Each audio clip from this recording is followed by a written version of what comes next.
Om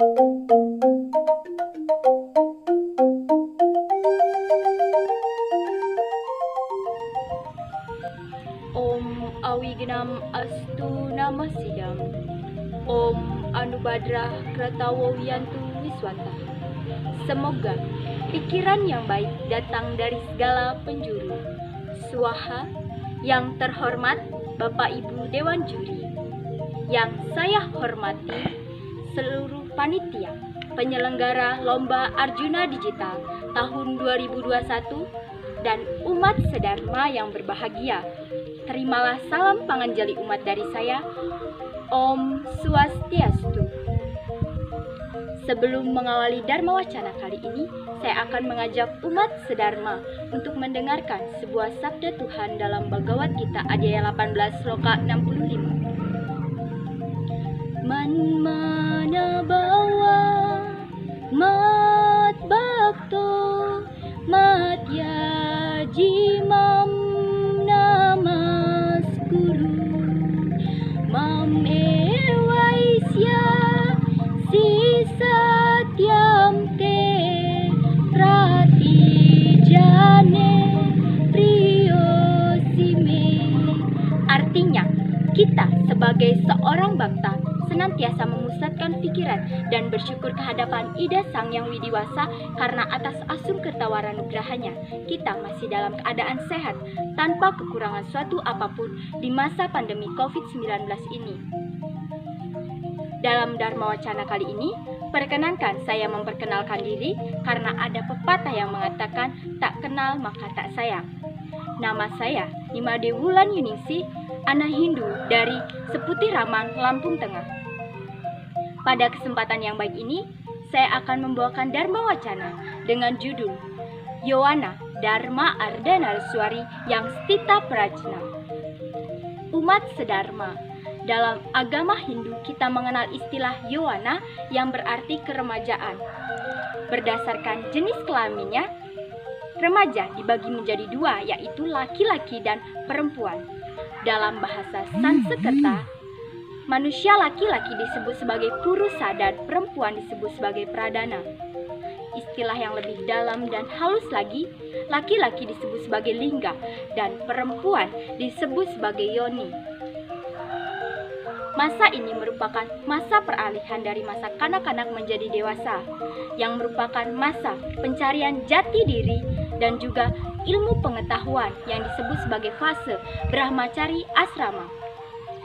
Masa muda adalah masa yang berapi-api, seperti di dalam syair lagu Roma Irama. Masa muda, masa yang berapi-api, yang maunya menang sendiri, walau salah tak peduli. Begitulah masa muda, darahnya remaja yang berapi-api. Semangat yang berapi-api ini bisa mengantarkan remaja menuju kegelapan atau kemabukan di dalam dunia. Oleh karena itu, remaja merupakan salah satu dari 7 hal yang bisa membuat manusia menjadi gelap atau mabuk yang disebut dengan Sapta Timira.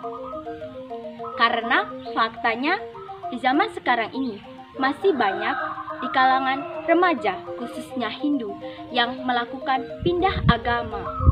Mengapa hal ini terjadi? Padahal di dalam Bhagavad Gita bab 3 sloka 35 yang artinya lebih baik melakukan kewajiban sendiri walau tiada sempurna daripada dharmanya orang lain yang dilakukan dengan baik. Lebih baik mati dalam tugas sendiri daripada tugas orang lain. Lalu mengapa hal ini masih terjadi? Remaja justru banyak yang memilih melakukan kewajiban orang lain daripada kewajibannya. Hal ini dipengaruhi oleh banyak sekali faktor. Faktor utamanya antara lain yang pertama yaitu karena cinta. Cinta bisa membuat seseorang menjadi lupa akan segala hal. Khususnya di kalangan remaja. Cinta bisa membuat remaja menjadi mabuk dan lupa akan kewajibannya dan juga keyakinannya. Karena tidak sedikit remaja yang sengaja mencari pasangan yang berkeyakinan lain. Dengan berbagai macam alasan seperti malas membuat banten atau sajen. Padahal banten atau sajen merupakan bentuk yatnya, yaitu korban suci yang tulus dan ikhlas yang kita persembahkan kepada Ida Sang Yang Widi atas limpah rahmat segala keindahan yang ada di hidup kita, dan untuk membayar 3 macam hutang kita sebagai manusia hidup di alam semesta yang disebut dengan Trirena, yaitu hutang kepada Brahman atau Tuhan, hutang kepada leluhur atau Pitara, dan hutang kepada orang tua. Masih banyak lagi anggapan-anggapan masyarakat yang salah akan kasus ini. Bahkan akhir-akhir ini ada kasus yang viral, malas beragama Hindu dan takut saat dibakar waktu meninggal. Mengapa jika dipikir secara logika masih takut dibakar saat meninggal? Padahal tujuan dari proses pengabenan jenazah merupakan untuk mempercepat proses pengembalian badan kasar manusia atau stula sarira ke 5 unsur yang ada di alam semesta, yaitu unsur pertiwi, unsur padat, apah, unsur cair, teja, unsur sinar, bayu, unsur udara, dan akasa atau eter, ruang kosong atau hampa. Banyak kekeliruan, seperti di dalam masyarakat pasti bertanya, mengapa dalam ada tradisi Bali yang meneruskan keturunan dari keluarga adalah pihak laki-laki, mengapa tidak perempuan? Apakah tidak boleh perempuan yang meneruskan? Umat sedharma, dalam tradisi masyarakat Bali yang turun-temurun dan adat istiadatnya menganut paham patriarki, artinya terah atau wangsa. Dari keturunan, sebuah perkawinan itu berasal dari kaum lelaki. Adat tradisi ini telah menjadi sangkar baja yang melupakan kewajiban dan tugas dari seorang wanita yang sangat utama dan mulia. Lalu bagaimana pandangan Hindu akan hal ini? Dalam Manawa Dharma Sastra Adhyaya 1 Sloka 32, yang artinya dengan membagi dirinya menjadi sebagian laki-laki dan sebagian perempuan, Arda Nara Iswari, Ida Sang Yang Widiwasa menciptakan wiraja atau alam semesta. Dari sloka tersebut kita tahu bahwa sesungguhnya Tuhan atau Ida Sang Yang Widi menciptakan alam semesta dan juga manusia dari sebelah laki-laki dan sebelah perempuan yang memiliki kedudukan yang setara, yang menjadi satu kesatuan yang utuh. Kesetaraan antara laki-laki dan perempuan juga dikisahkan dalam Siwa Purana.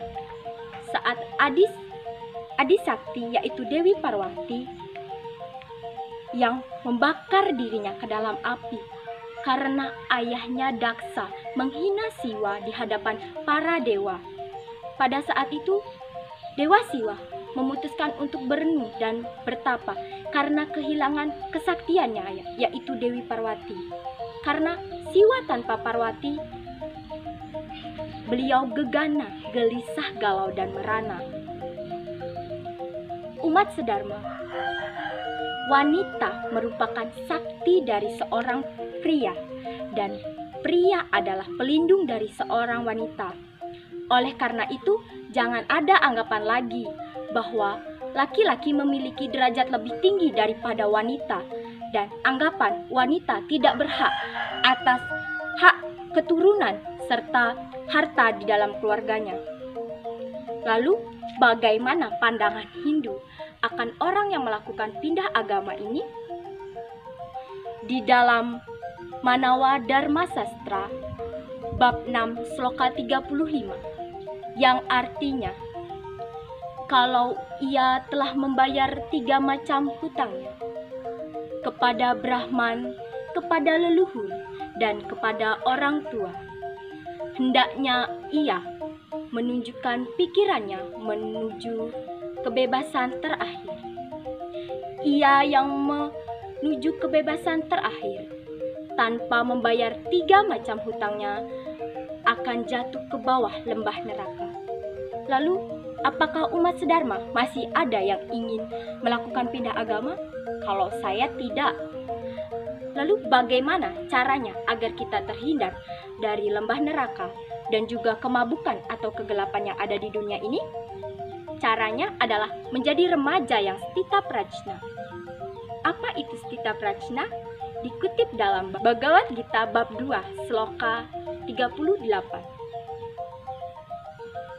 Sukha dukke samikritva laba-labau jaya jayan tato yudaya yucyaswa naivam papam avapsyasi. Artinya, mereka yang memiliki pikiran yang sama dalam suka maupun duka, keberuntungan dan kerugian, menang atau kalah, terlibat dalam pertempuran, dan dengan demikian mereka tidak akan dikenakan dosa. Sikap stita prajna ini harus kita tanamkan pada generasi muda Hindu. Sikap yang memiliki jiwa pahlawan yang tidak tergerakkan oleh keadaan, yang menerima kesenangan dan rasa sakit dengan ketenangan hati.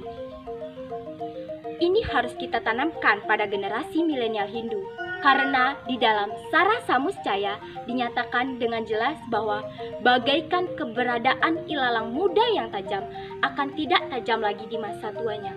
Begitupun hendaknya kebajikan atau kebaikan, harta dan ilmu pengetahuan harus dikejar sedini mungkin sejak masih masa muda yang masih sehat.